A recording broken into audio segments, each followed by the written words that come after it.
so we can change this belief system. Number one, okay, like I said, constant repetition. Number two, cognitive reframing. Now you know how to do that for yourself, right?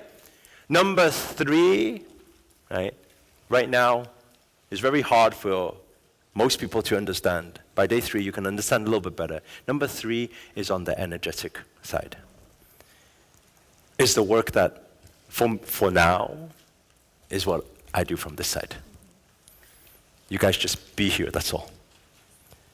Because everything is vibration. A belief is vibration. An emotion is more of a vibration. As long as I put this vibration high enough here, something would shift, and you don't even know what shifting it would have happened anyway.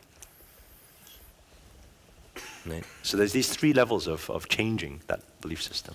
Okay? I need to pass that on to you because we're running out of time, and you guys need to brainwash yourself, you know? You get what I'm saying? So you need to help me out here. Okay? Everyone take a deep breath in. And out. You have the belief. Repeat after me. Fear will always be there. Okay, I want you to get this new quote into yourself and get that into your conscious mind. Fear will always be there. Because sometimes people say, I want to get rid of fear. No, you don't get rid of fear. Because why? It's very simple. If we look at right now, for most of you, it's like this. Okay, what's this? Thank you. Give her a hand, please. Thank you. It's a pendulum, of course. Yes. Okay. So, yeah. So we all have, right? This of what we call our comfort zone. We always take actions within our comfort zone, right? Sometimes you say, I'll do whatever it takes. Yeah, you'll do whatever it takes inside your comfort zone. That's what you'll do. You won't really do whatever it takes. You do whatever it takes until it's uncomfortable, okay? But the big problem is this, right? The big problem is everything that you want is always here. Everything you want is always here. How do I know that? Very simple. Because you are already taking all the actions within your comfort zone, and it's got you exactly what you have right now. Everything else you want is outside of that.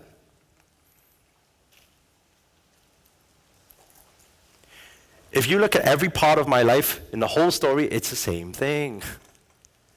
Right? I don't know how to do it. I don't know how to do business. Never done it before. Took out a huge loan. Is that out of comfort zone? Of course. Right? Some magic happens.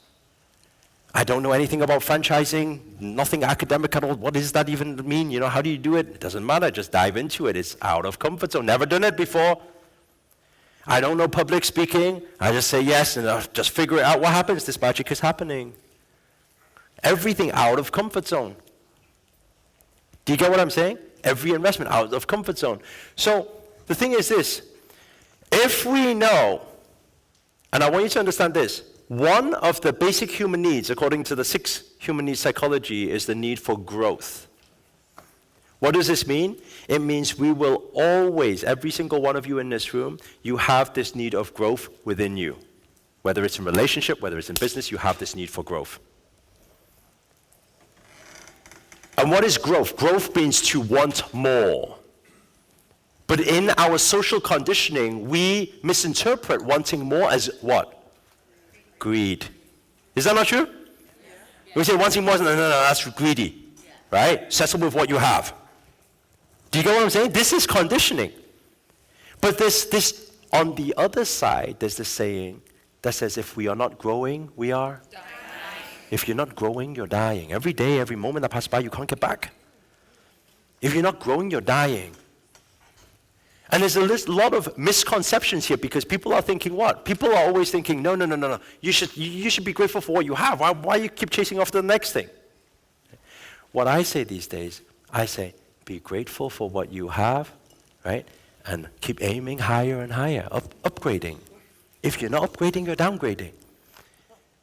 Right? Go for the next level. You get this blessing of this one experience of this physical life. And you're just going to play this, let me just stay in this most safest game ever. You know? You're not going to experience the whole thing. Do you get what I'm saying? You're not going to experience the whole ride. This is the thing. And a lot of people, they have misconceptions of this greed thing. Think, oh, wanting more, not grateful. No, be grateful, still progress for more. Another thing, understand, there is an abundance out there. This is a big thing. Most people have a scarcity mindset. Is that not true? Yes. Most people have a scarcity mindset. Most people, when they accidentally make some money, some people, they try to save it. They're scared to put it out because they think, if I put it out again, what if I don't get it back? How many of you have actually had that moment before? You had a lucky moment where something came in, right? And you wanted to go for the next thing, but you actually, let's play a bit safe, because what if I put that out and I don't get it back again? How many of you had that before, right?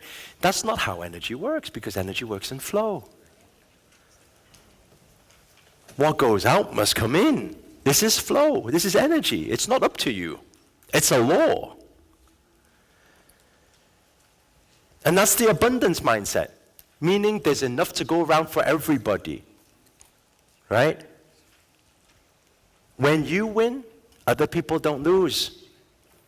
When you make more money, nobody makes less. Everyone can make more money. Do you get what I'm saying? Everyone can have abundance mindset.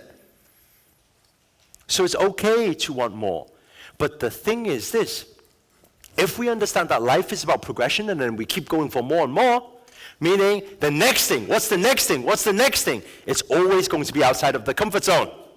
What does that mean? Fear will always be there. Since I come to that acceptance, now is why these last 2 years have been able to achieve more and more and more and more. It's because I come to acceptance saying, I know the moment I feel fear, it means that I'm growing outside of my comfort zone. It means that I haven't been there yet. It means that it's something new, it's something different, meaning it's going to expand. It's going to allow me to expand. Does this make sense? So I look at that fear feeling as a pleasure feeling now. I did myself a cognitive reframe on that. Every time I feel and recognize fear, why am I fearing right now? I look at it differently. I'm saying this must be an area that I need to grow in. Right? How can I work on this one? How can I feel the fear and do it anyway? How can I feel the fear and do it anyway? You guys are very good at saying it. But when it comes doing it, that's when all these start coming in. When it comes to taking what? When it comes to taking action, then what comes in? Your butt gets in the way.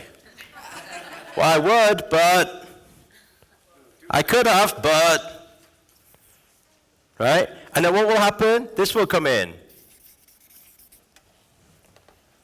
Right? I can't do something. Right? A lot of people, they say, oh, Eric, I would love to do it, but I can't do it. I said, no. I say, there's no such thing as can or can't. There's only will or won't. No such thing as can or can't. Don't tell me you can't do something. Eric, I would love to come to your event, but I can't. No. Tell me the truth. Right? You are picking something else to do instead. So you mean you won't come to the event. No, you can't. Because let me tell you something, the moment I put a gun to your head, you'll be at my event. So how do I know you can? Stop saying can't. You're programming your mind with all this negative. Does this make sense? Yeah. There's no such thing as can or can't. Next time you catch yourself with these words, but, can't, when you have this little voice come in, right? My mentor said to me many years ago, a very powerful phrase. Right? He said, but what if it doesn't work? But I can't do it. But, you can't afford that. But it'll never happen for you, right? Whatever that but is, whatever that little voice is that comes in, what we say is we say this. I want you to write this down. Thank you for sharing.